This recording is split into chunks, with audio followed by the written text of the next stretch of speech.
කිප්පල විසඳන මතකද කාට? නුඹ යාක්ෂණය කරන යමක් කිල්ලුවේද ඒක නුඹට ලැබුණේ නැද්ද? නුඹ මේ කන්දට කතා කොට ඒක ඉදිරියේ ගොස් ඉහළ මොහොතේ වැටෙන්නේ එක්කත් ඒ සිටින් සැකන ඔබට විශ්වාස කරා.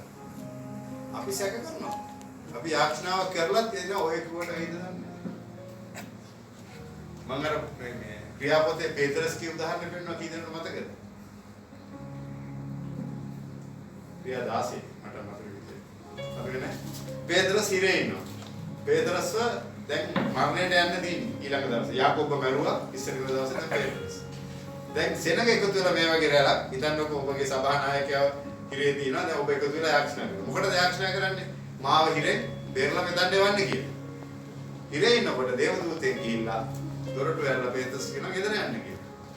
පේතරස් ඇවිල්ලා දැන් කට්ටිය යාක්ෂණය කරනවා. අන්‍ය භාෂාවෙන් යාක්ෂණය කරනකොට ජීවක බද ජයන්ත උකුමල්ලා ගින්නක් එක යාක්ෂණය කරනවා. දැන් මම එළියෙන් තට්ටු කරනවා. දැන් මම ඇවිල්ලා දැන් මට එන්න කියලා තමයි යාක්ෂණය කරන්නේ. උදාහරණයක් මම කියන්නේ මේ කවුරු හරි දුවෙක් කරගෙන බල්ලා කියනවා අන්න ඇවිල්ලා පාස්ට් ඇවිල්ලා කියනවා. ඇවිල්ලා කියනවා අන්න පාස්ට්. ඕල්මාදේවාට එයා කොහොමද එන්නේ හිරේ? දැන් යාක්ෂණය කරන්නේ මොකටද? මාව හිරේ එළියට එන්න. ඔය දේ තියනවානේ. පේතරස් ඇවිල්ලා තට්ටු කරද්දී දරුවෙක් ගිහිල්ලා කියනවා දුවක් ගිහිල්ලා අයිගොල්ලෝ හැංගිලා ඉන්නේ කාලේ. දැන් හැමෝම ක්‍රිස්තියානි කියනවා අන්න පේතරස් ඇවිල්ලා කියනවා. ඔබට ඕල්මාද කියනවා. ඔබට තේරෙනවද මිනිස්සු කොහෙද වේදුවන්නේ?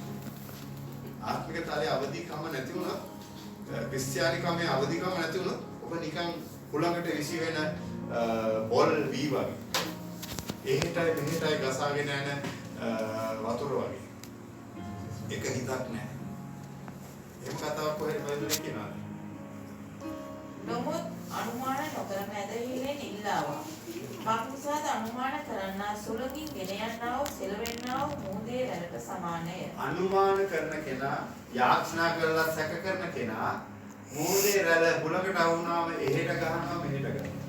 එක විදියකට යන්නේ. අන්න එහෙම කෙනෙක්. හත්වෙනි පදේ බලන්න. එබැවින් එබඳු මිනිසයා සමාන ස්වාමීන් වහන්සේගෙන් යමක් ලැබේ යයි නොසිතාවා. කොටකේ.